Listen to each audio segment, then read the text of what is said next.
African father in America. Tujikaze, tujikaze, jikaze. Tujikaze, tujikaze, jikaze. African father in America. Tujikaze, tujikaze, jikaze. You are listening to African Father in America podcast by Simon Javan Okello, live from Seattle, Washington, USA. Thank you all for joining me for another amazing session of the Daily African Proverbs. My name is Simon Javan Okello. I am in Seattle, Washington, and I am originally from Kisumu, Kenya, right by Lake Victoria, and I am coming to you live, from my beautiful little spot in my house. I have a guest for you here today. His name is Raphael Hari. He's the host of the White Label America podcast. He's a U.S. Navy veteran and is a regular attendee of the Daily African Proverbs. Today we have a proverb from Ghana, and our guest today also has Ghanaian roots. He has Ghanaian roots, and we are going to hear from him in just a moment. I hope you are all doing well, really. It's always a pleasure being here in the Daily African Proverbs. Every day when we gather here, we dissect these proverbs and gain African wisdom from them. And my hope is that whenever we all leave the room, we have a little bit of African wisdom that we can share with our families, communities, and hopefully just feel great.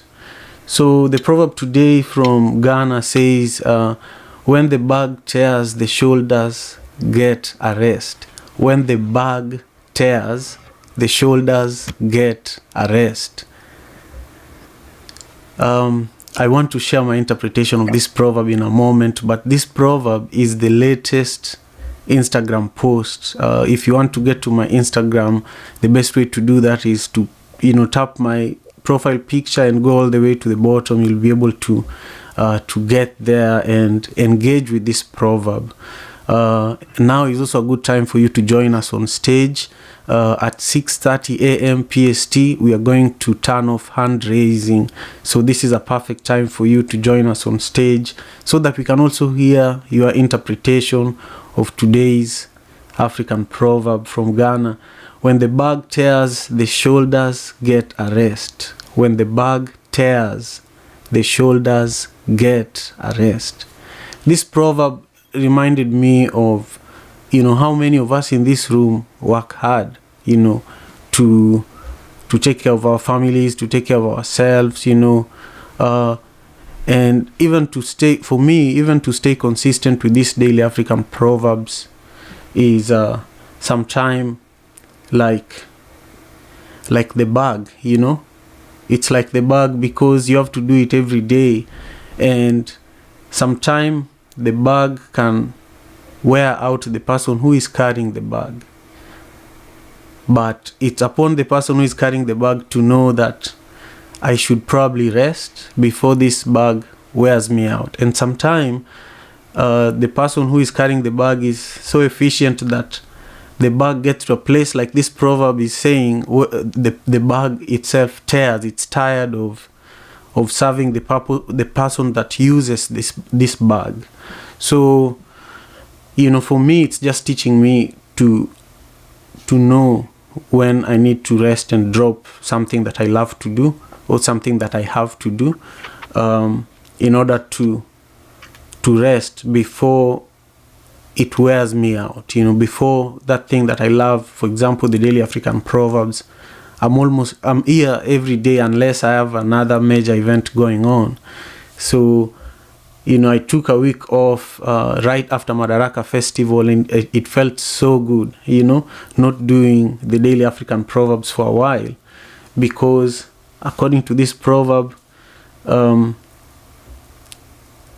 at that point, it felt like I needed to take a little break from the Daily African Proverbs to reorganize it, to begin live streaming it on YouTube like we are doing today, to begin hosting guests that can share their stories in relation to the proverbs that we are also discussing. And so that's why we have Raphael Hari today. You know, Raphael is a brother that served in the US Navy, but he's from Africa. And I feel like serving in the US Navy and going through all the traumatizing things he went through, and then dropping that bag, you know. And I feel like the bag teared. That's part of why Raphael is now resting, allowing the shoulders to rest, but he's still doing amazing work. You know, a number of stories that he has shared with us in this room is why we are hosting him today, to just learn a little more. So today we want to begin with Raphael just briefly sharing with us, you know, why this proverb is related to his story, or how this proverb is related to his story. But really, I'll pass him the mic so that you can all hear from him briefly, and then we'll hear from everyone else in the room maybe in another 12 minutes. Raphael, how are you doing? The mic is yours, my brother. I'm doing great. Good morning, good afternoon, greetings, everyone. My mic was refusing to connect, so I am just going with the speaker from the laptop. So I hope I'm sounding loud and clear. You sound so amazing. You have no idea. Thank you very much. All right, thank you. So today's proverb is, well, we had to give Ghana a shout out. You know, it's we've had Nigerian jollof already, so yeah, we can't go without Ghanaian jollof. You know, how to bring jollof words. Yeah, so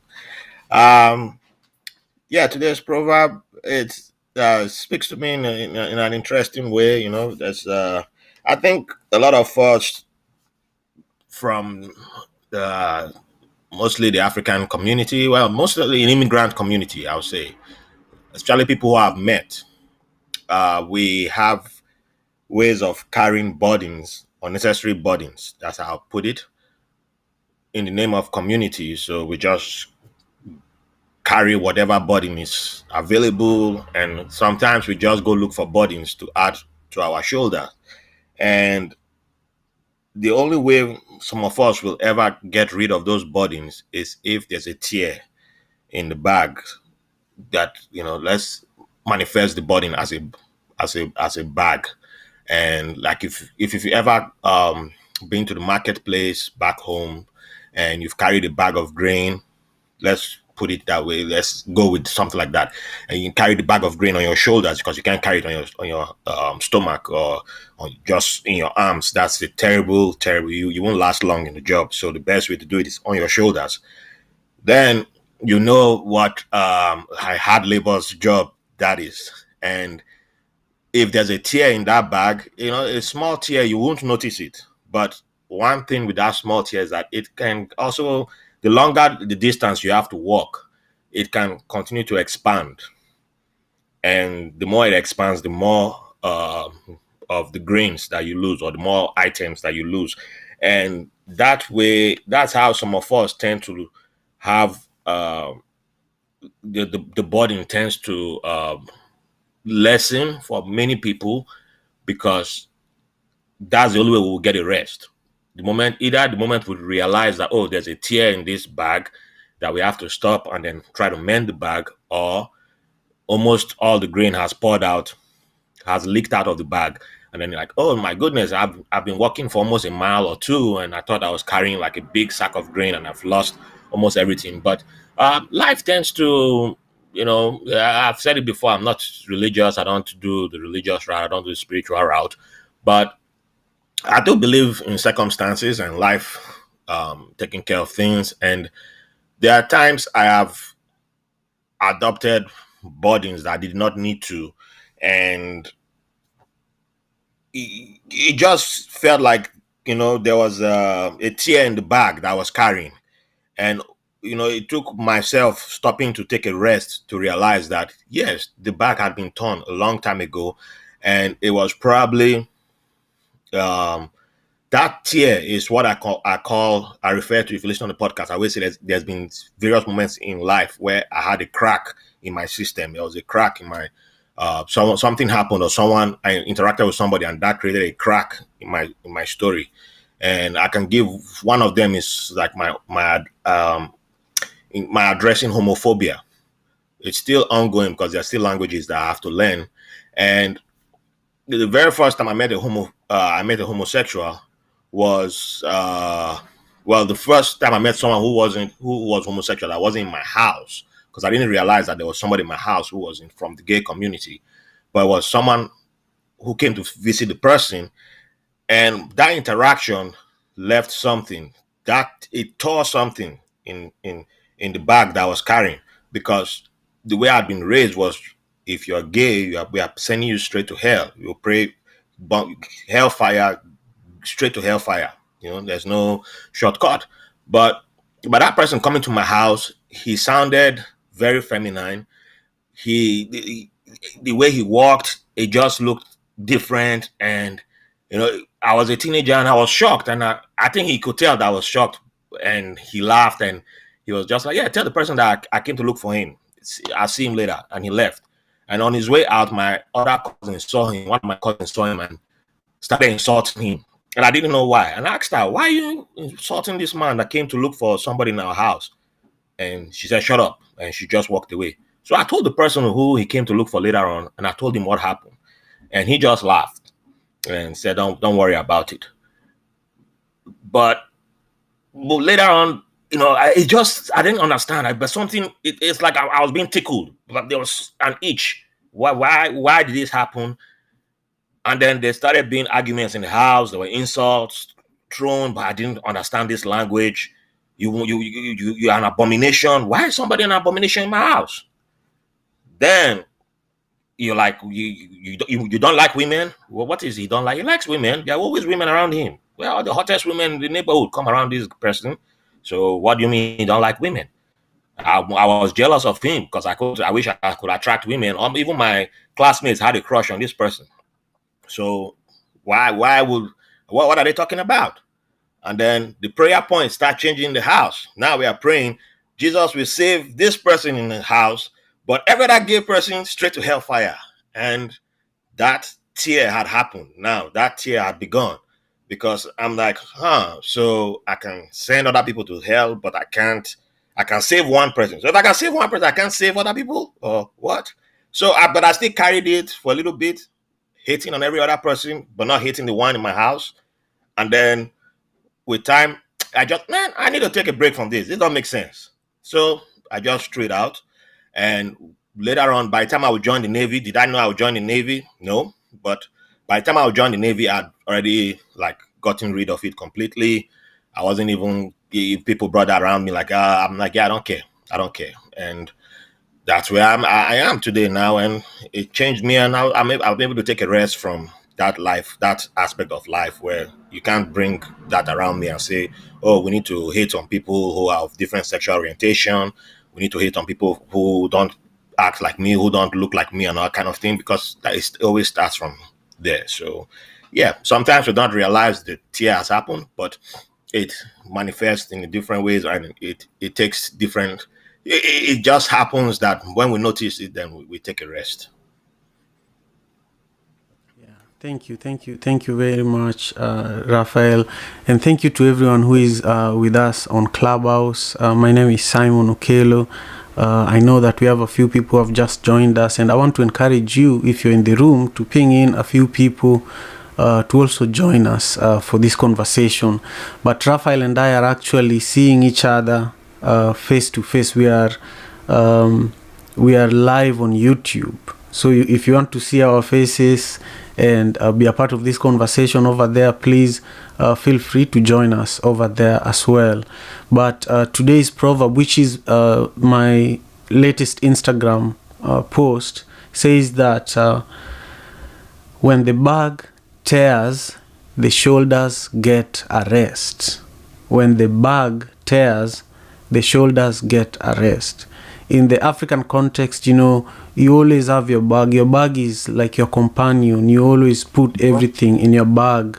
Yep. So your bag and your shoulder have a relationship, So sometimes, because of how much the bag stays on your shoulder, when the only time that it's off your shoulder is when it tears, you know.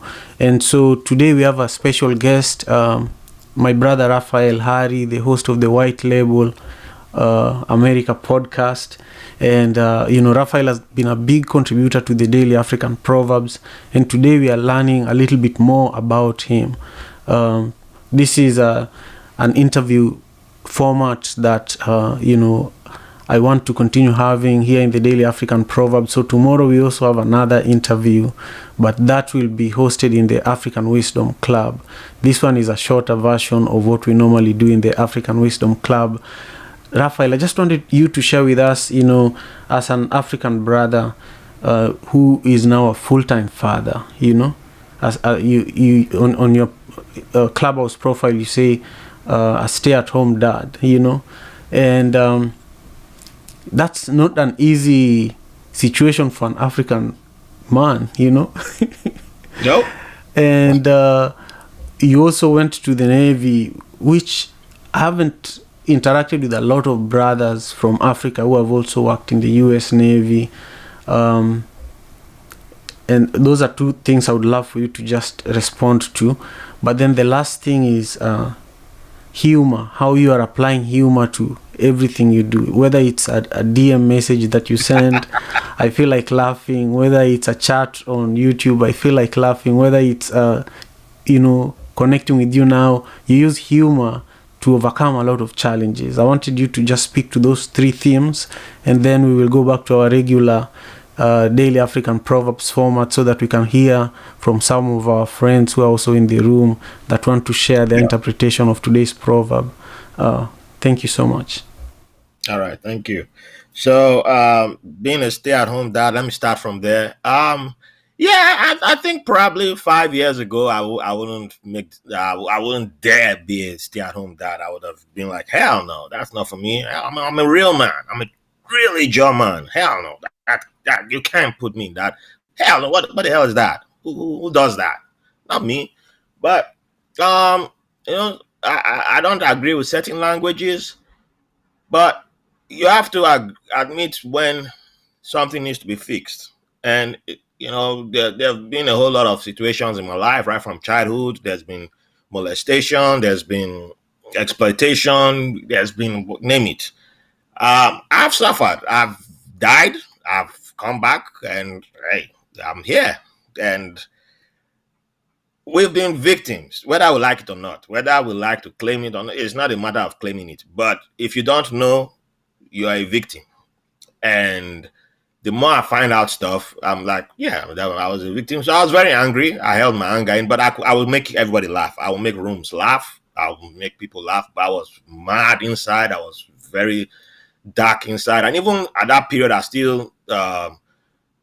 there were still people who came to me, like when I was in Bahrain and I created an African community that shut down clubs. Clubs were like begging me, like, bring your African people here. That's how I got to know people from most every African country, because all the military African community literally looked up to me. I was, quote unquote, I was a leader, but I didn't want to call myself a leader. And because I was a low rank, but people of higher ranks, they hadn't. If you just arrived in Bahrain in the military, it didn't matter what branch, they will tell you, have you talked to this guy? Go talk to this guy. If you're from Africa, you need to talk to this guy. He'll hook you up. And that's how I was bring people together. Some are married, some then the Francophone, British, Anglophone fight began, and then tore the group up. But that's a different story for another day. But I held a lot of anger inside me. I didn't know where it was coming from. I was depressed, and after I got out of the Navy, I tried to move to a different state because I couldn't be around family. Family didn't understand. They didn't want to. It was just pray, pray, pray. I was like, man, I'm tired of hearing this prayer. And someone should just listen to what I'm trying to say. Nobody. I moved to Texas, and I went into full depression. So all I did was I went to work, performed 100% great. And I come back home, I just sit down and drink my alcohol. I see, watch my tunes, my anime, watch my shows, but go chase a woman. That's it. And until I moved to New York for my bachelor's, I also had an encounter with a vigilante, which I'll share one day. And one day I went to the veteran hospital and I just ranted. And my doctor was like, "Would you like to talk to somebody? I'm not the person who you might want to talk to, but something in me just said yes." But I was like, whatever, man, whatever. I'm at this stage where I don't care anymore. I didn't care. Maybe I was getting close to that point where I probably would have taken my life too. Who knows? But as a teenager, I'd tried to do that a few times also. And one thing led to another. Sat down with a therapist. Luckily, I've met a good therapist, because it's like a relationship. Not everybody's first therapist is the right one. And a lot of things just poured out. She told me that I'm not the type of person who should be like, people look up to me. People always come to me, and it's something that has been happening in Nigeria, has been happening everywhere. And I had to recognize that I had certain gifts that I never gave myself credit for. And it was okay if people recognize that and praise me for it. I should accept the praise, because even today, I still struggle when people compliment me. So with all that, it was okay for me to step back and start again. And in the process of stepping back, my daughter, the boss of the house, was born. And my wife, luckily enough, has a great job. I met her when I was about to graduate from college. She was already in her career. She was doing fantastic. I'm not the type who's going to be like, even in my crazy days, I wasn't the type who would say, "Oh, because you have a great career, you must come down for me. So we are now on equal levels. So you must give me your paycheck." No. I always was attracted to women who were doing great, women who were intelligent, could carry. There were certain things in. I think I was a sapiosexual. There were certain things that attracted me in women that drew me to them. Didn't mean I didn't have problems. I wasn't someone an issue, but there was no way I was going to tell my woman that, "Oh, quit your job, come be in the house." And so it was easy for me to just say, "Yeah, I'll take care of the child. It's our child." And when I figure things out, while I work on myself, let's see if an opportunity that comes my way, is better, then I'll take it. And I try to jump things, and I took a wrong opportunity, and unfortunately, it bit me in the butt. And I was like, "Yeah, this is not right." Even my wife was like, "Yeah, you're looking depressed again." So I had to quit that one. So that's how I gave up. But that's how I became comfortable being a stay-at-home dad, and I jumped out of hiding it, and I was able to tell people. And a lot of men, including African dads, were always like, "Man, I wish I could do what you're doing, man. I love it." And that started giving me more confidence, because there are people who I've met, and when I introduced myself as a stay-at-home dad, including our black brothers and sisters, they always like, "Oh, my husband is the same, but he can't say it out because of the stigma." And then when I introduce myself, then they start introducing themselves too. So I'm like, yeah, people need to see people like ourselves doing it. It's not only white dads that can do it. There's a statistics that show that black men are the most present in their children's lives. It doesn't matter if we have 3 jobs or if we are stay at home. So we need to control that narrative, and that's part of what I'm doing. As for humor, I don't know when it started. I don't think I've been the funniest in my circles, but I grew up in a very harsh circle, as in the kids were brutal. Kids were brutal. And I mean, man, they were brutal. And you always want to compete. You always want to be part of it. And man, they would tear me up. They would tear me up. They didn't show no mercy. But you pick from here, you pick from there. I didn't even know anything about stand-up comedy.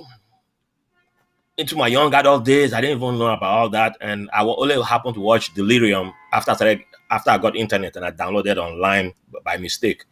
And I was like, wow, Eddie Murphy is great. I knew him as an actor.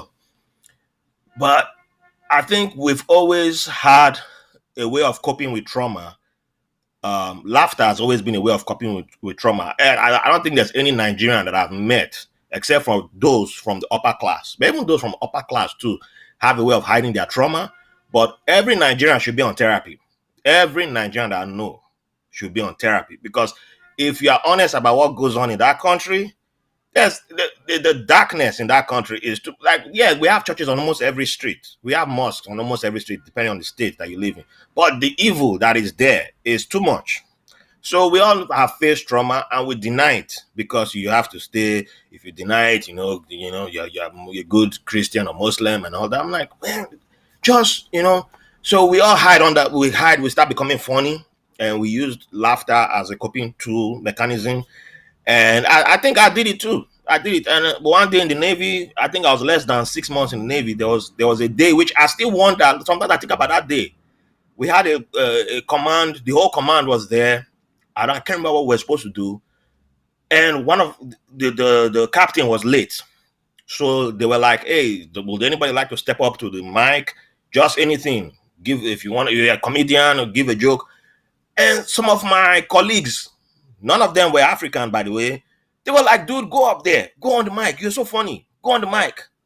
I was like, but my low esteem was pretty high then. So I was afraid. But sometimes I wonder if I had gone up there, because a month later I would start my public speaking classes, in which I got an A, which would change a lot of things about how I was able to address the public. If I had already started that class, I probably would have gone on stage and tried something. And if I had done that, I probably would have gone into comedy. I probably would have. So who knows? But I don't beat myself about that. But I like seeing people happy. I like seeing people laugh. But the truth is that if I had not tried this, if I don't do this laughter, I probably would have gone with the version of my kid self who looked up to the dictators in Nigeria, and I would have been a dictator right now. I would have controlled like 5-6 African countries. I would have married wives, like 30 wives and all that. Yeah, that's me. I would have done that. My Congolese brothers from Bantu Boys podcast, they'll tell you that, yeah, on Clubhouse we do the comedy thing, and I call myself an aspiring dictator because it's never happening, but I'm always aspiring. So yeah, it's just how I throw it out there. But yeah, thank you so much. Wow, and to everyone on Clubhouse who has joined us for the Daily African Proverbs, thank you. It means a lot that you're here with us today. Now I want to invite just responses from our amazing friends who are on stage with us right now. In 1 minute I'm going to turn off hand raising, so I encourage you to raise your hand if you're on Clubhouse so that you can join us on stage, so that we can hear your thoughts about Raphael's story. This is part 1 of Raphael being here live with us as our special guest. I'm hoping to have him again next week because he has so much to share, and we want to hear your voices too. So you're all going to answer 2 questions when you join, once you're introduced by my brother Ivna and Chido. Basically, you're going to share with us your interpretation of the proverb, when the bag tears, the shoulder gets a rest. And then you're just going to say something nice, something beautiful to our brother Raphael Hari, who is our special guest today, who is with me on YouTube. Feel free to join us. My YouTube channel is Simon Javan Okelo. You can see our faces over there. But I'm just so grateful to be here with you all. So I want to let you know that this space is always open for everyone. It doesn't matter your religious background. It doesn't matter how much you have in your bank account. We're just here to make our ancestors proud. We are here to make them smile, because African proverbs are very valuable. And I remember my mom using them a lot in nurturing me to become who I am today. I remember my grandmother, I never interacted much with my grandfathers, but my grandmothers used them a lot. But I use them, with my kids now as well. So thank you again for being here to just help us protect and preserve African culture, and also change the narrative about Africa. My brother Ivna, thank you for being here with us. I would love for you to introduce our next 2 guests. That's Simone Arthur, as well as the amazing Bibi. And if you're meeting Ivna for the first time, he's the author of the book Alike Regardless, and he's also a motivational speaker on diversity and inclusion. Ivna is actually our guest tomorrow morning at the same time. And we will be in the African Wisdom Club at exactly the same time. We will be, enjoying the conversation, but through a different format where we will be reading a few excerpts from Ivna's book. So don't miss it. Ivna, please share with us briefly your interpretation of today's proverb, and then introduce to us Simone as well as Bibi. Thank you so much for being here with us. Thank you so much, Brother Simon, and thank you to everyone, BB, Simone, Cheeto, Sarah, Togan, Kay, and everyone else in the audience. It's an honor to be here. My name is Ivna Duraso. The proverb this morning, and I read it over and over, and it's very interesting and deep. Bag. The way I look at a bag is, and I use the word bag, compare the bag to the most important part of our being, which is our mind. And I reflected on this verse in the Bible, Romans 12:2. It says, and be not conformed to this world, but be ye transformed by the renewing of your mind, that ye may prove what is good and acceptable and perfect will of God. So many people read this verse, but don't quite understand what God is saying here. But as we talk about a bag, your bag may be your mind.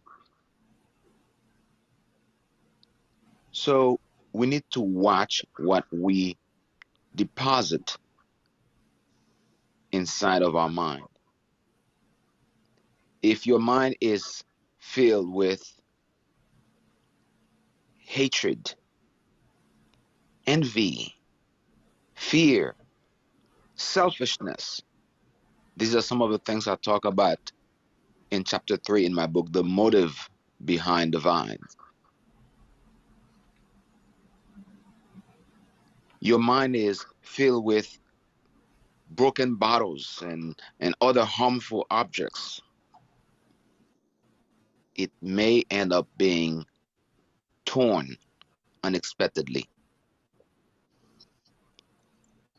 And research shows a lot of people, so many people who suffers from different health disorders today is because of what they allow in their mind. A healthy mind is a healthy being. In order for us to really cultivate a healthy lifestyle, a healthy life, we must be aware what we let in our minds. If we look at this bag we have on our shoulder as our mind, and that we need to be aware of what we let in it. Your mind can also be, this bag could also be your livelihood. It may be your health, your family, your major investment, your career. So just don't just drag and drop anything into your bag. Never take it for granted, because when your bag is torn, there's no reason to be alive anymore. This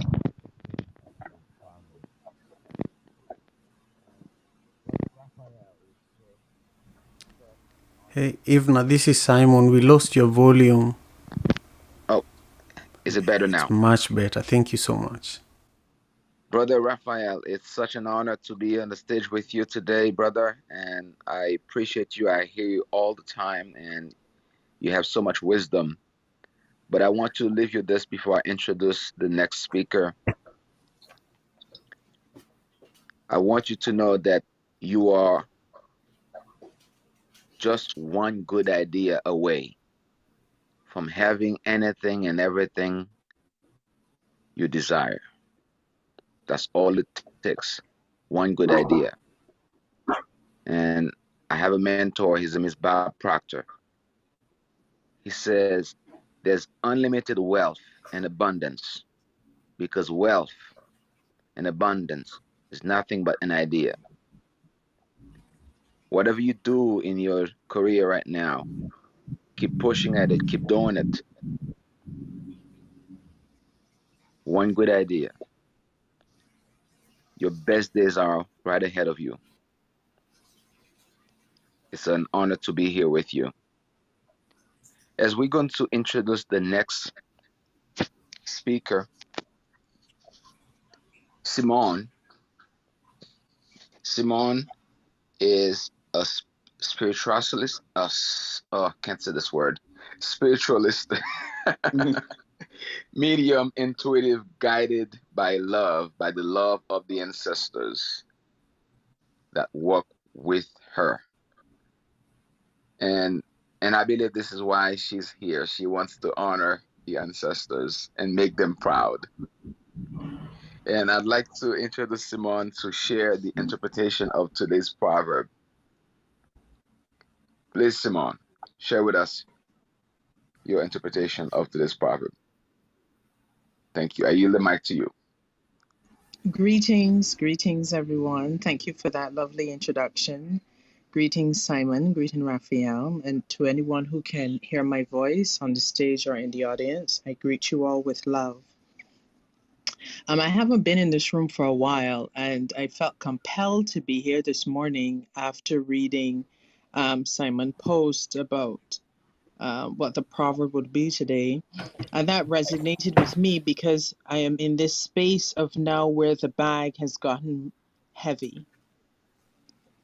And the bag is filled with a lot of things that as I walk along in my spiritual journey, there are things that I have to release and let go.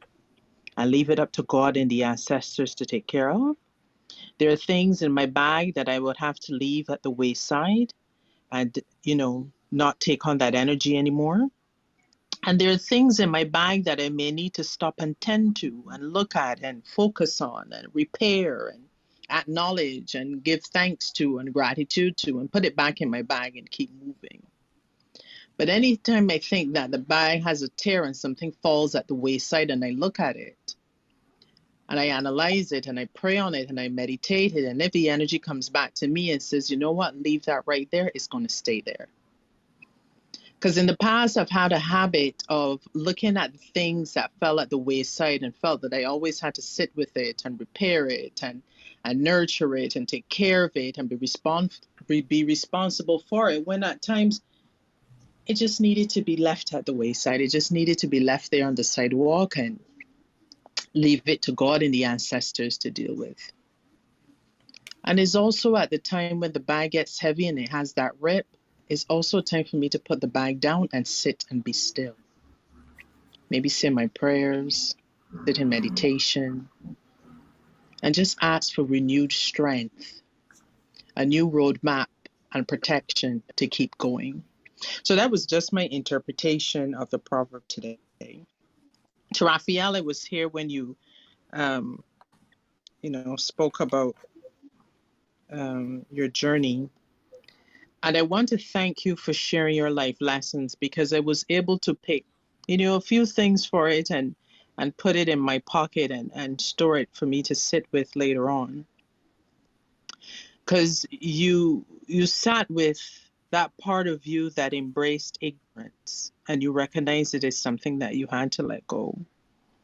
And I know for an African man, coming up in particular households, to have to change that mindset really meant that you had to dig deep and really analyze, what you've been, the culture you've been raised in, and how certain things wasn't the best things that you were taught. So I just want to give you your flowers for that. And I wish you continued health and strength and that you continue to be the best father that you can be, the best spouse that you can be, the best friend that you can be. And I yield the mic.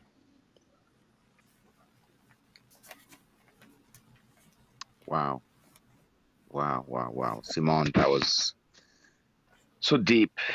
Wow. That, and I was trying to take notes, but you were dropping too much at the same time. I couldn't count. Thank you so much for sharing. Thank you so much for sharing. And I am sure with your statement this morning, you do make our ancestors proud. They are smiling right now to hear you speaking like this, encouraging and inspiring your brothers and sisters in this space this morning. As we're going to move on, you can please let me know, Cheeto, you are the next speaker. I wasn't sure if she already spoke, This but is Cheeto, Simon speaking. This is Simon speaking. Go ahead and introduce Bibi, and then Chido will take the mic from you and introduce Chioma and Sarah. Chido is, a co-creator of this space. She has been extremely involved with growing the Daily African Proverbs from January. You and Chido should connect. I think Chido would be a big resource for you as well. Carry on, please. You're doing an amazing job. And Simone, thank you so much. I can't wait for our upcoming collaboration. Thank you. thank you, brother Simon. Thank you, brother Simon. Yes, thank you so much. So we're going now to introduce BB, and I always love this quote from BB about happiness is an inside job. Don't assign it. Don't assign anyone else that much power over your life. And every time that I think about this, I think about me. I am responsible for my happiness. I'm responsible for the outcome, because I can change the way I think by changing the way I think about the things that affect me. So, BB, please share with us your interpretation of today's proverb. Thank you so much, Yvna. And thank you, Simon, as always. Morning, Cheeto. And Simone, that was very powerful, and I so loved it. But my interpretation is actually somewhat similar to what you have. But as I was here with my daughter, changing her and stuff, another thought came to mind, and that is burden, burdens in our life.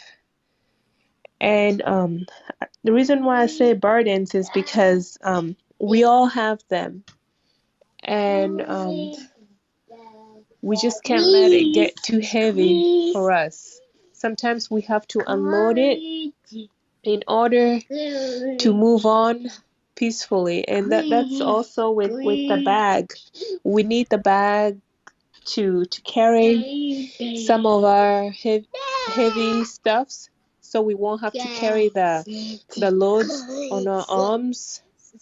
And if the load gets too heavy, sometimes it's best that we unload it somewhere or share it with someone. If we have someone that we can share the load with, it's best that we share some of the burden or the loads with others sometimes. And that's the beauty about community, because your community members will always be there to help you out. So just like the bag will always be there to help you out, you don't need to burden everyone else too, or burden your life too much. So it's always wise to share the load. That way it doesn't completely wear you out. And also, just like the bag, when you unleash some of the loads, your back, the shoulders will rest. And that's just like with our life as well, like our life struggles. If we're able to share the burden with someone else, they'll be able to help us get our shoulders to rest a little bit. I know it's completely out of the place. It's like another proverb on top of a proverb, but the simplest way I can say it is, I guess, it's okay to share some of our lives' heavy burdens with someone else, because there'll always be someone who will help us make our life a little bit easier, as long as we're willing to share it. And that's my interpretation for today. Thank you so much. I am complete. Thank you so much, Chioma, for sharing. And what you shared had a Oh, lot it's of. BB. Oh, thank you so much, BB, for sharing. You shared a lot of wisdom to us. Yes, BB. And I will now introduce you. BB is a multi-talented human being. She is a Uh, Ch- poet. Even you're introducing Chioma, right? Chioma. Okay, perfect, perfect. Thank you. Chioma is a multi-talented human being. She is a poet, an artist, an actor, and she is an all-time thinker and a bearer of laughs. I like that. So I like to laugh myself a lot. Chioma, please share with us your interpretation of today's proverb. When the bag tears, the shoulders get a rest. I yield the mic Thank to you you. so much. Thank you, Ibner, for the introduction. And just thank you again for the space. Simon, thank you so much for sending me that proverb. I mean, when I saw it, it just like hit me. I was like, oh, I have to come in here now. And so I'm glad I had the time to be here. Hello, everybody. Simone, also just beautiful interpretation. You hit on a lot of things that I also got from the proverb. So when I saw the proverb, it to me it said that like sometimes tearing happens or like breaking happens to encourage us to rest, to encourage us to put things down. And I think this was an encouragement also for us to balance what it is that we carry, and also put things down at times, because if we don't do it, um, the world's going to do it. God's going to do it. The ancestors going to do it. So let's not, get to the point of tearing. But sometimes when tearing and breaking happens, it's not necessarily a bad thing. And sometimes we need it. So that is my interpretation of the proverb, and I am complete.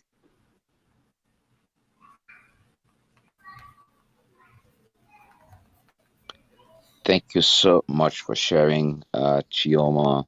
That was awesome.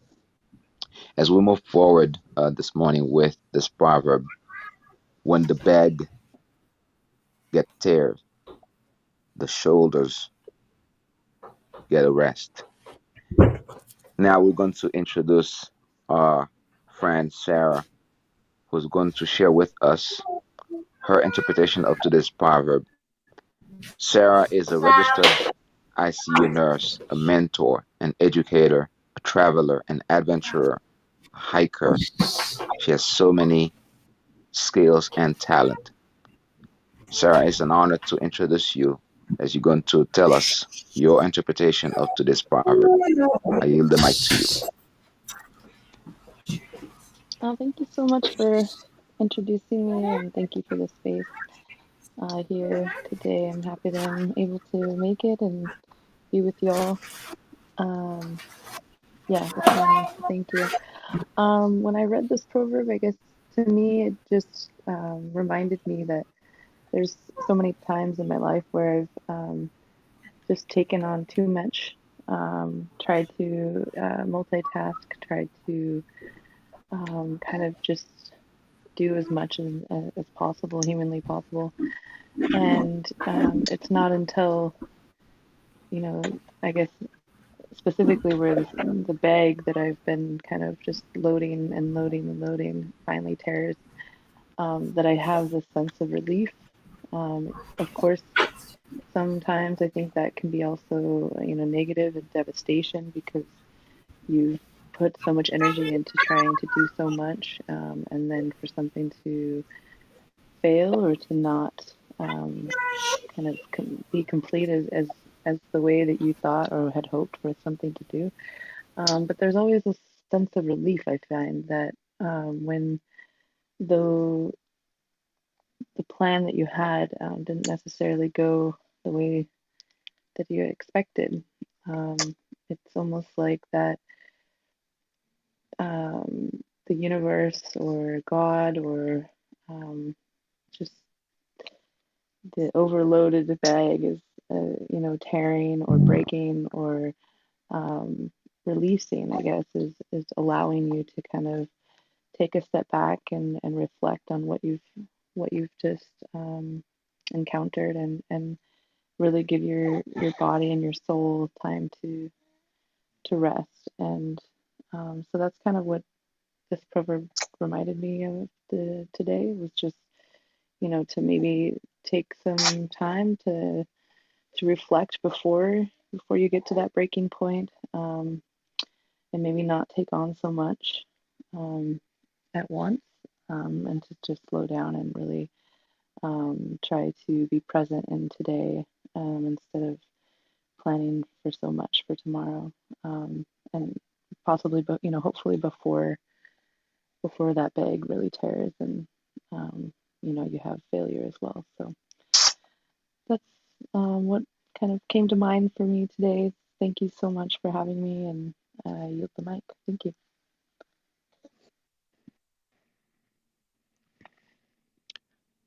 Thank you so much, Sister Sarah, for sharing your interpretation of today's proverb.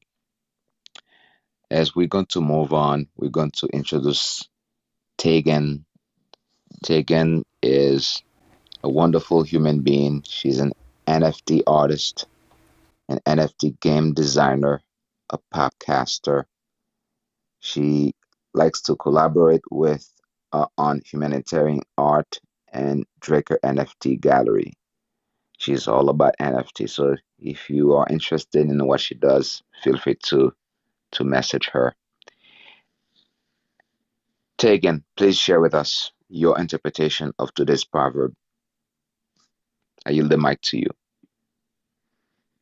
Thank you, Evening, and thank you, Simone and BB and Shiona and Sarah for sharing.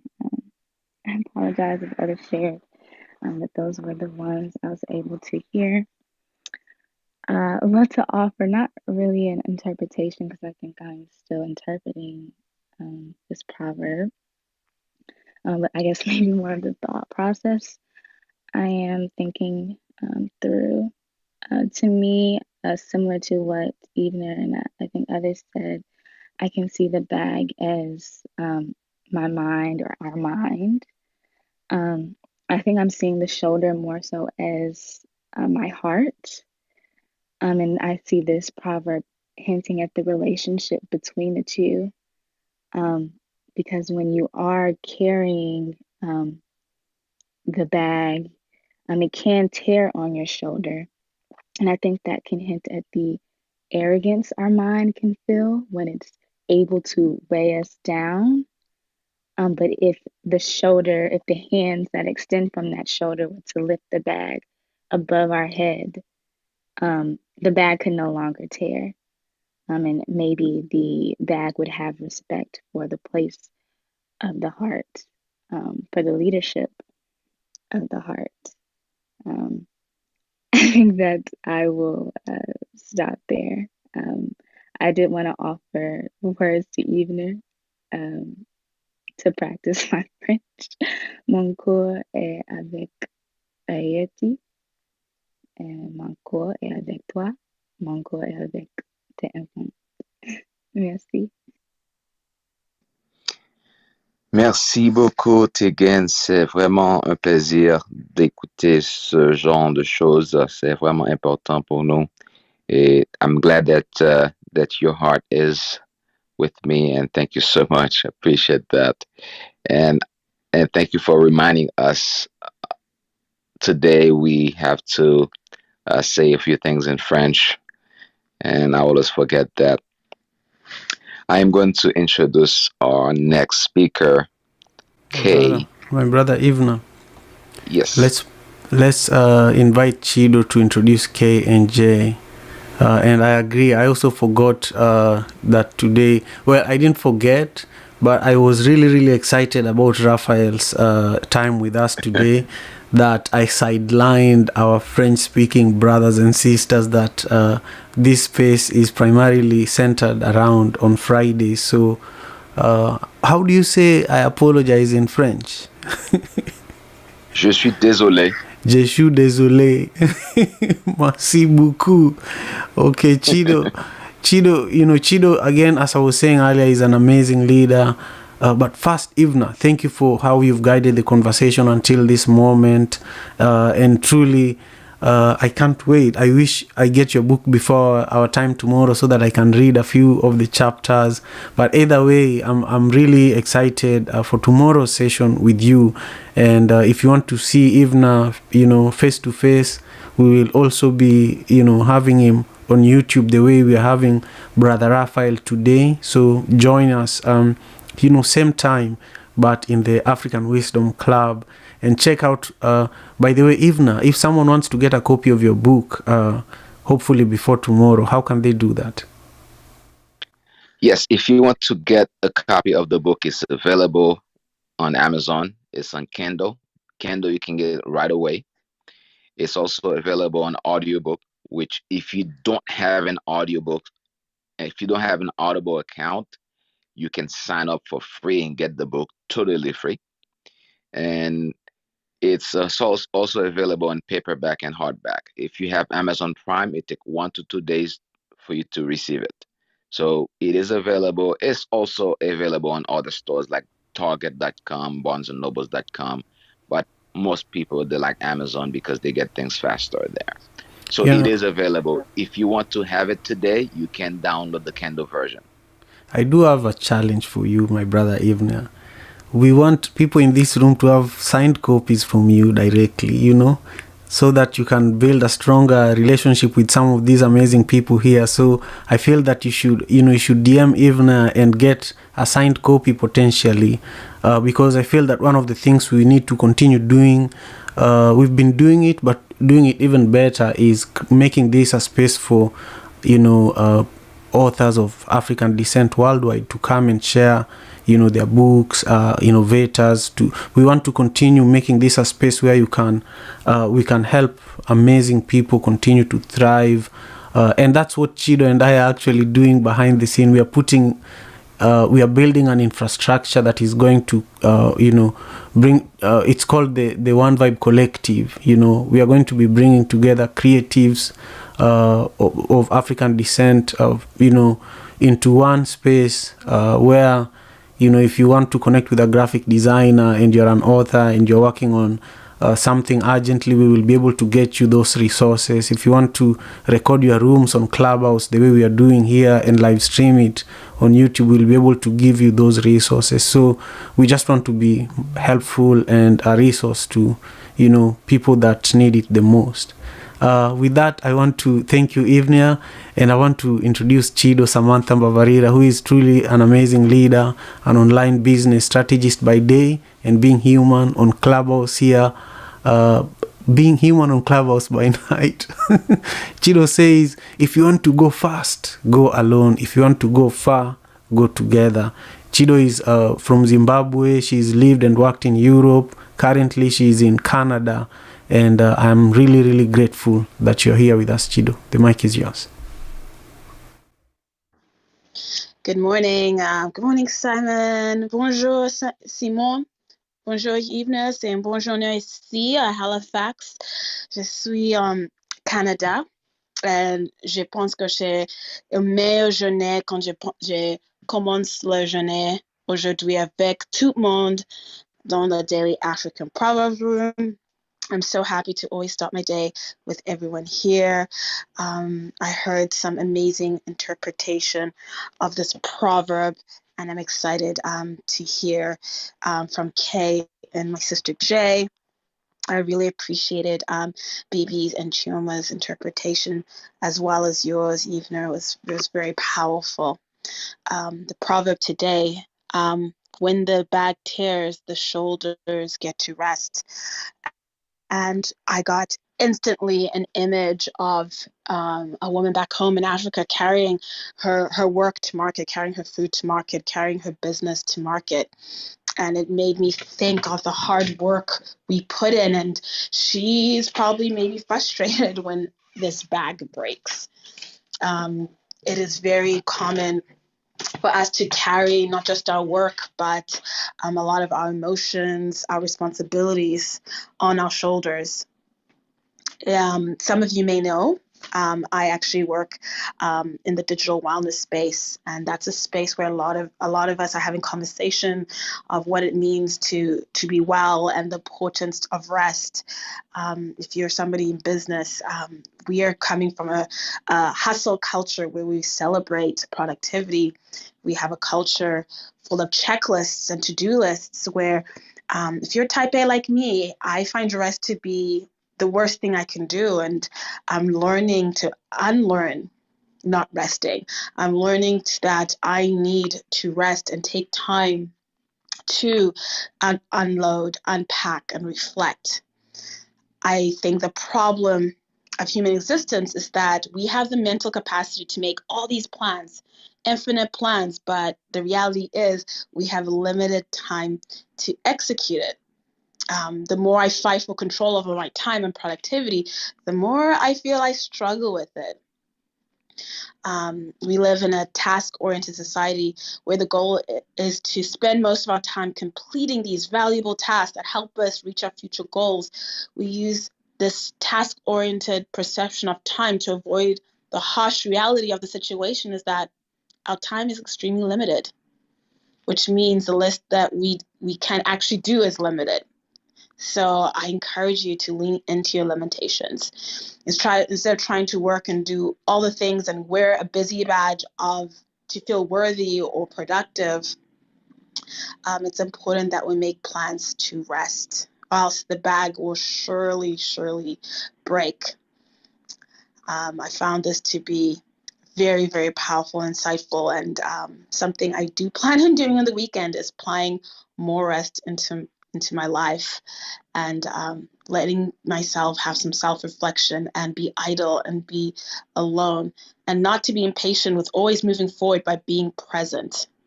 Life is about facing a series of problems, one after the other. They never stop, but the faster we try to speed past them, it's the path to a less meaningful existence. It really is. Having a lot of free time means very little to our schedules, but the importance of being present and resting is a new value system that I'm unpacking and learning from our busy task, let's do all the things culture. So I feel the ancestors here are really giving us all a sign maybe this weekend to reflect and bring some rest into our lives and let that bag sit on the floor for a bit. So this message for me is right on time, and I totally appreciate it today. I have the pleasure of introducing Kay. Kay is Atlanta-based, but destined to live in Ghana. Oh, that's one of my favorite countries in the world. She says she has a beautiful quote by Kwame Nkrumah, and she says, we are not Africans because we were born in Africa. We're Africans because Africa is born in us. I love reading that part of your bio. It totally totally fills my cup and completes me when I read it. Kay, I'd love to know your interpretation of the proverb, when the bag tears, the shoulders get to rest. The mic is yours, Kay. Thank you. Thank you. Good morning. Bonjour. That's all I know. It's good to be here. And I thank you. The proverb to me, I thought of in terms of we think of carrying our burdens on our back, and that's what I thought about.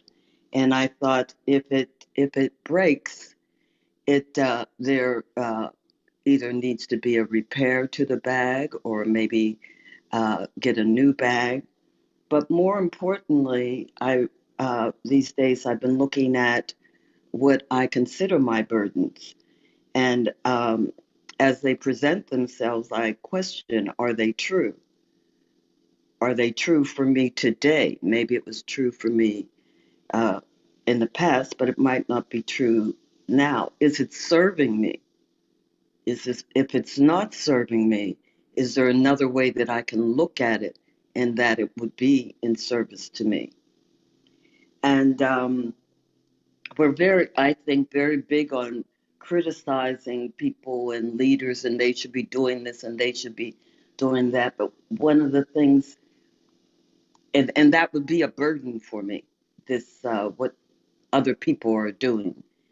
And one of the things that lighten that burden for me, I don't care um, how much I might think that I might not be guilty of what this other person is doing, I will say to myself, how am I selfish? If I think this person, how am I selfish? And it's amazing that I find something every time I go to criticize somebody else and I look at it and from what I am bringing, and I find and I feel like it's like sometimes with forgiveness. You know, I feel like I've forgiven this situation or I've forgiven people, and then something happens, and I see my reaction, and I'm like, oh, I didn't for I didn't forgive. So it's like an onion peeling an onion. And so now I look at everything that way in terms of it's not going away. It's not that it's going away. We're lessening the burden. So that was my thought about the bag. Raphael, I sit here and I wonder, how is it that I love this man that I've never met? It's amazing to me.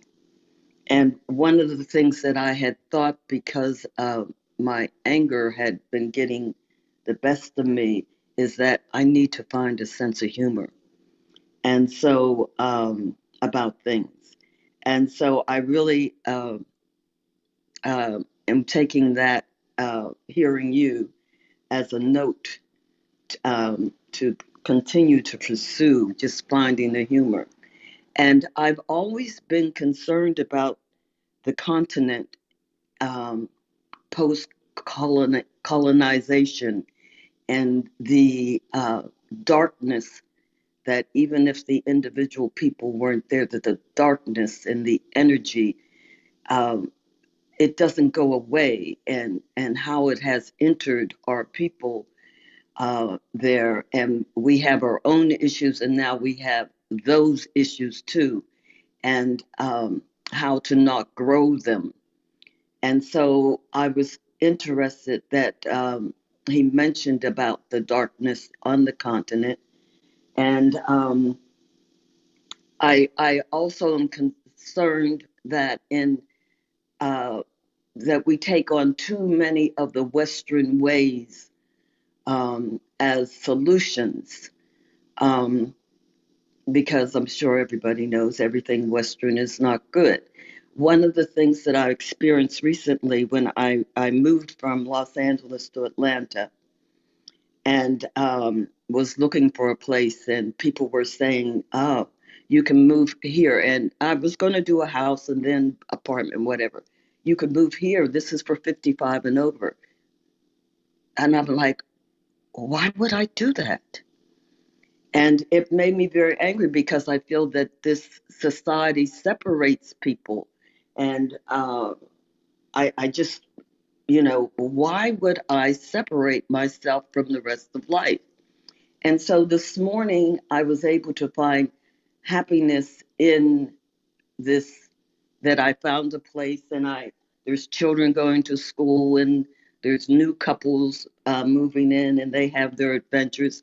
And also it also is a place, even though I follow Christ, I want to live in a neighborhood where Muhammad speaks is sold, because I felt that's the group of people that I wanted to be around, and I was able to accomplish that, and to have a patio. So I realized when I was sitting out on the patio having a cup of coffee that the village, and I call it a village, the village needed people like me who can sit and have my coffee and not be worried about the ways of the world, to pray for them. We have that ability. There's so many things that they're concerned about: paying rent, getting a job, da da da da da da da, that they're not being able to focus on that. So those of us who have that luxury, I say luxury, but it's a need, um, can pray, you know, for the community, the children, and what they're doing.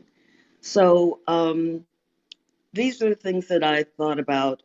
Raphael, I can't explain why I love you, but I do. And I appreciate you sharing what you shared. And I hope everybody has a good day. Au revoir. I love you too. Merci beaucoup, Kay. I loved the way you opened up your own burdens, that you said that this proverb speaks to, of feeling heavy, whether it's your own personal journey or what's going on in the continent. You definitely display a lot of self-regulation, and that you can interpret and reflect on your burdens. And you touched on something so important. It's having the opportunity to reflect on them, and you paint a beautiful story of how you reflected on them and what you would love to dream for yourself. I think so many times, like you said, we're stuck in our narratives and stories, but you painted a beautiful picture of what, how you can self-regulate your burden and living in this community and exactly who you want to live with and the kind of life you want to live. I think that's so important for us to practice and to practice those kind of self-visualizations for ourselves and what brings us joy. I think that's something that I'm going to take into my weekend in practicing where I would like to be and bringing some self-regulation into my own burdens in this heavy bag that I carry. So I appreciate you coming up and sharing that with us. Thank you so much, Kay. Thank you. Much appreciated. We're going to be hearing from our beautiful sister Jay. Jay, you always look such a badass in those glasses and that shirt, coming in black. I love to see you when you come on stage. We're going to be hearing from Jay, but I see some very familiar faces in the audience, and I have to send love to my sister Tiff, my brother Dekohai. I truly miss seeing your faces and hearing your voices. It's always a pleasure when you guys come pop in and actively listen with us. Thank you, Dr. Cynthia, for being here, Dr. Wanda, Joan, Tara, Roger, Karen, and Sarah. Thank you so much for coming up and sharing, Marla and Fido. You're so appreciated. And Rashi, I see you here all the time. I see Rashi all the time. He hasn't come on stage, so I'm calling you out, Rashi, to come, and hopefully one day a proverb may compel you to come up and share with us. But it's always great to see you here. I think you've consistently been here every week. Hey, Chido. So good to see you. Chido, this is Simon speaking. Can you hear me? Yes, I can. Wonderful. So Rushi is actually, a brother that we connected yesterday. We connected yesterday in person. Oh, really? Hold on. Yes. And he's actually on his way to Kenya. I wonder if many of you in this room know, besides Chido. Oh, I think quite a few people know, because Sarah is here as well. For a while, I've been organizing trips, especially for people of African descent that live in the Seattle area, the US, back to Kenya. I've worked in over 6 countries around the continent. So I've been sharing with my brother, Rushi here, just resources of his upcoming trip to Kenya, which is tonight. And I'm so excited for him to meet Boniface Mwangi and really enjoy the motherland. I'm jealous, really. But, he's an amazing human. We met for the first time last night. It was just amazing. And I'm just grateful that you're here. There are members of our community that, don't say much, but their actions say a lot more. And Rushi is one of those people. But I do want to also recognize Steve and Dakohai and Happily and Mala. I know that we are coming to the end of our conversation, so please join Joanne and myself for the Instagram live recap that happens right after this room has ended, where Joanne and I will be talking about what stood out during today's conversation, what was surprising, and also what was the biggest lesson. We are also live streaming this conversation on YouTube as we speak. And my special guest, Raphael, is going to share with us his closing remarks just in a moment. So we will also be live streaming tomorrow's, session with Ivna. Ivna is going to be our special guest tomorrow in the African Wisdom Club, same time, 6 a.m. Pacific Standard Time. So I'm just grateful. This has been an amazing session. I know we are at the very tail end of it. Chido, the mic is yours. And I can't wait to hear from Jay.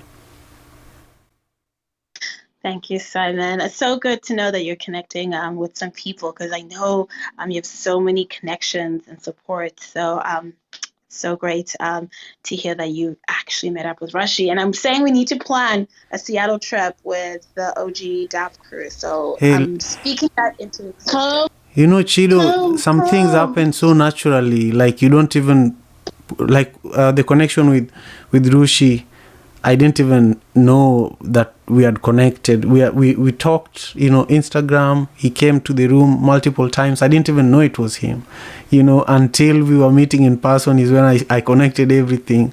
A lot of the time for me, I'm very trusting, and I feel that this is a community where it's easy for you to build those kinds of connections really quickly. Anyhow, I just feel grateful for this moment.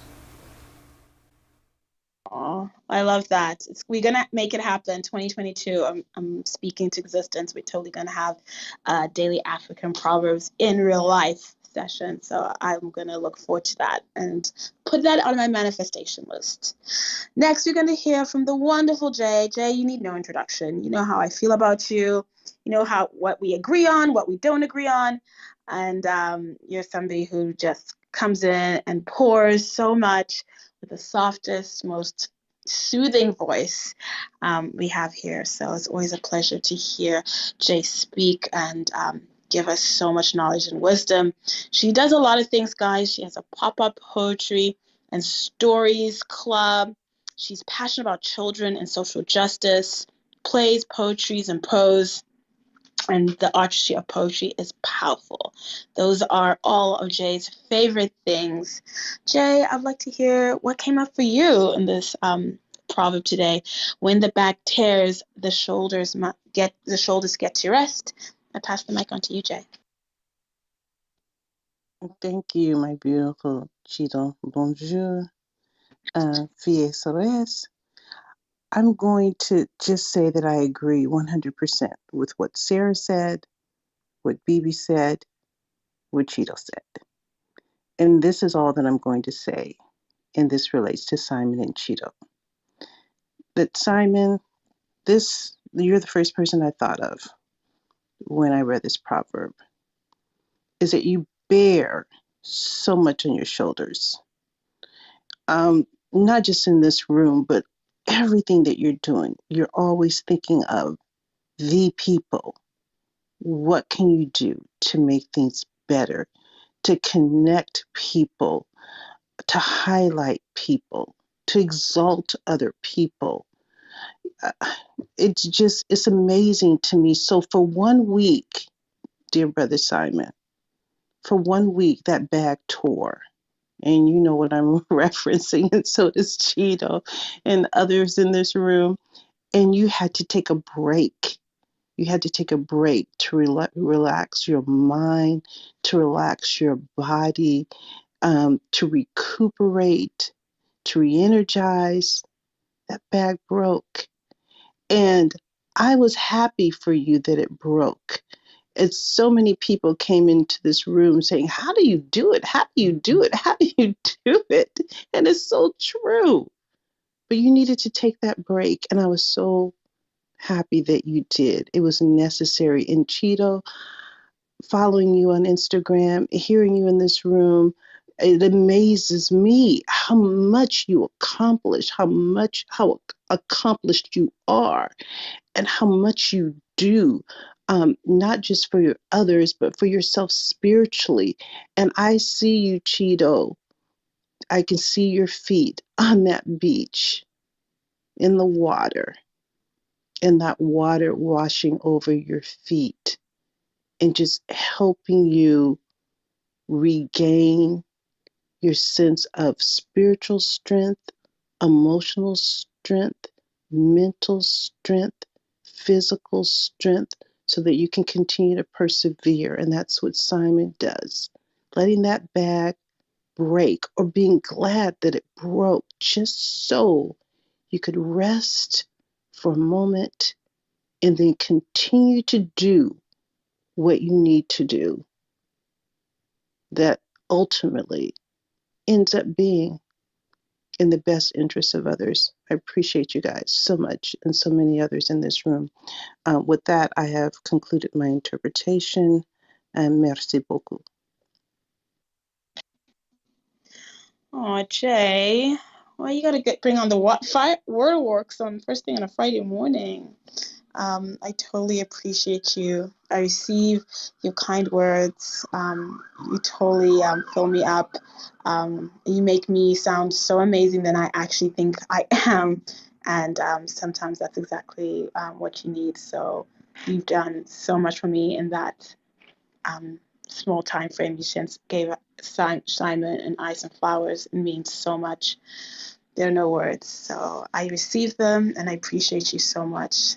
And so grateful for the friendship and the people I've met here on Clubhouse. It's truly, truly an amazing thing. And Simon, thank you so much for making this so special, because my bag did break 2 years ago, and it's when I found this space that a lot of healing started for me. So appreciated. And I pass the mic on to you, Simon. Je suis complete. Oh, je suis complete. I love that. French is sweet, you know. If you could just speak all languages, it would just be a more beautiful world. Anyway, today has been so amazing. Chido, thank you. Thank you for, for your leadership, and thank you, for being really an amazing pillar and support system for me. I'm grateful. And Jay, thank you for all the beautiful words. Today has been wonderful. I'm sure Joanne has written a number of amazing things that we are going to discuss on Instagram right after this conversation. So join us for the recap. It's just 10 to 15 minutes at the most. But Raphael, my brother, share with us your closing remarks so that we can wrap up today's Daily African Proverbs here on Clubhouse and on YouTube. If you're watching this on YouTube, please remember to subscribe, and also make sure you share the link to today's conversation with your friends.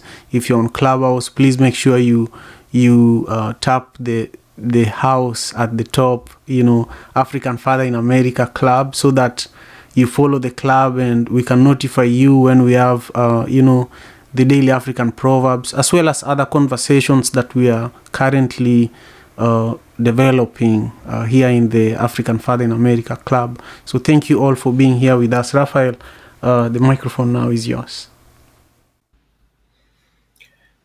Merci beaucoup, signors and mademoiselles. I couldn't remember what men are called. Monsieurs and mademoiselle. I can get my French. I failed French, so don't blame me. But blessings, and thank you always, Brother Simon, for always giving me a voice on this platform. Before I close, I will just say two quick things. I got my first guest from the platform, who will be one of the first episodes after my 2-year anniversary, which is next month in podcasting. And he's none other than the Kikombe himself. I'll be interviewing him on Sunday. So look forward to that episode coming soon. If anyone wants if you want to ask him anything, you can shoot me a question. But he has seen most of the questions that I'll be asking him, and he was laughing because, yes, asked about his height. I'm going to ask him about his height, how tall he is. That's one of the questions we're going to debate about. And also, I know we have a lot of brethren from Liberia in this house who always come around. And today, Nigeria is facing Liberia. So, should Liberia win, that's fine with me. I'll always switch to Ghana just in case. It's the World Cup qualifier. So, that's fine. So, I can support anybody winning. It's all for Africa. So, today has been a great room, as always. And when Jay was speaking, and she said she was happy for you when your back broke, it reminded me of a friend who has a very big podcast. He's kind of like a mentor to me also. He's Italian with French roots, so he's also connected in a way to what we are doing today. And he's also he has a big job in the financial industry. He's someone who just decided to do podcasting because it's a hobby to him, and he talks about Italian football. But he's been very good to me, very nice person, and he overworks himself, does writings for ESPN and a bunch of other media house. And I just saw Joanne's comment. So he literally had his back breaking to the point that he ended up in the hospital.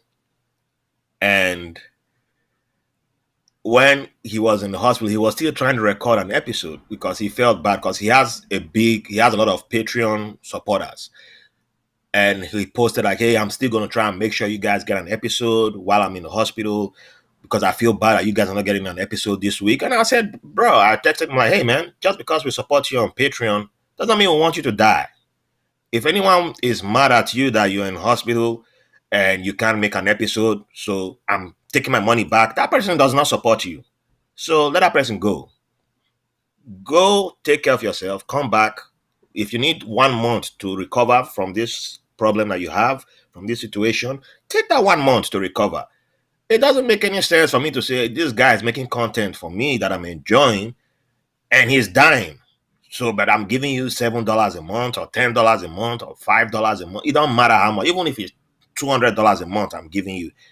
It does not mean that I can demand for you to die to enjoy your content. I don't have that right. I don't. Even $1 million, I don't have that right to demand your debt. It's not the day. I'm not a slave master. No. So I told him, dude, take care of your health. If you are that desperate to release content, find a co-host, find someone else to host the show. Otherwise, I won't listen. And I'll take my money away. If you must record from your bed in the hospital when you need to be on medication and all that. And he was like, yeah, but I just feel bad. I said, you shouldn't feel bad about anything. You shouldn't. Your body needs rest. That's why when I was recovering from after I tested positive for COVID and I had to recover, I was supposed to record like 3 episodes that period. And one day, I just like, you know what? I need to rest. Then my body needs rest. When I'm resting, it's not the end of the world. You won't die. Sometimes this hustle mentality that some of us have is a burden that we've carried on ourselves. It's a burden that a lot of messaging we are giving is like, the richest man in Africa wakes up at 6 a.m. Are you there when he takes a nap? You're not there. That man can take a nap anytime he wants. Billionaires can take a nap. They can go to space and take a nap. You are sitting down on earth saying you will kill yourself. For what? Kill yourself and your child grows up without a parent. Who's benefiting? The community does not benefit. So I love what Jay said, and I'm gonna use that to wrap up. And we shouldn't wait until our back breaks. And sometimes, like Choma said, balance what you carry, or the world might balance it for you. The world might do it for you, and sometimes it happens. So, take care of yourself. It's important.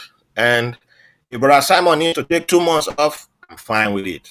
I will be here when he comes back. I will be here for day one. Anybody who I support, anybody who I'm with, I support you. Take a break. Take a break. It's fine. My favorite podcast in the world that I swear by, the black guy who tips. They don't even tell you. They're like, well, we're gone, husband and wife. We feel like taking a week off, 2 weeks off. They're gone. They're gone. So take care of you. Don't let your whatever you're carrying push you down, weigh you down, because sometimes you might be carrying it. And then my last one, my classmate in secondary school. This boy was one of the smartest boys in class. He put all his books in his bag. We saw this in real time.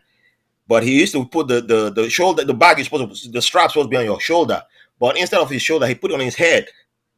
And all the books, so the bag was heavy. By the time we got to JSS 3, after 3 years of doing that, he now had contour on his head. The head was divided into two because it's carrying all the books on his head. You've seen it in real time, but we didn't, now it makes sense why his head has a shape, now a different shape than what how his head is supposed to be shaped. Yeah, so now when we make fun of him as an adult, now he gets mad. But hey, he did it to himself when he was a kid, because you have to carry all the books, even the subjects you don't have that day. You're bringing everything to school. Why? So yeah, we don't need to do that. We can, in the Navy we say work smart, don't work hard. That's why we are different from other branches. So yeah. I wish you all a great weekend. Have stay blessed and stay awesome. Thank you so much, my brother Raphael, for being here with us and for making me laugh so much in the morning. I'm just so grateful. And to everybody else in the room, today has truly been an amazing time here in the Daily African Proverbs. I'm just grateful, and we will be seeing you in just a few minutes on Instagram for the recap with Joanne. Joanne is going to be our special guest. If you're not seeing Joanne, she's here in the followed by speaker section. Joanne Onyango Obunga. All right, everyone. Thank you so much. Take care of yourselves. African father in America. Tujikaze, tujikaze, jikaze. Tujikaze, tujikaze, jikaze. Africa, tujikaze, tujikaze, jikaze. America. Tujikaze, tujikaze, jikaze. You are listening to African Father in America podcast by Simon Javan Okello, live.